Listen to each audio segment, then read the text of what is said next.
Guys, in this video, we're going to talk about how to combine groups in WhatsApp. So it's pretty simple. So you will have to press the plus button in the top right corner and create a new community.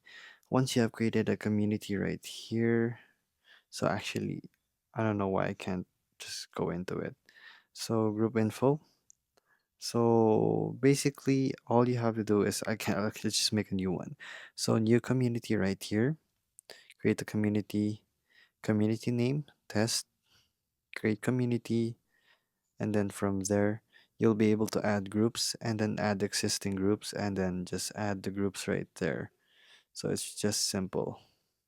So we're gonna make a tester right here and add them both, and now they're both in the community, and it's just that simple. So that's how you combine groups in WhatsApp basically, and you're gonna make them into a community, which is just basically a bigger group chat combined into one in WhatsApp.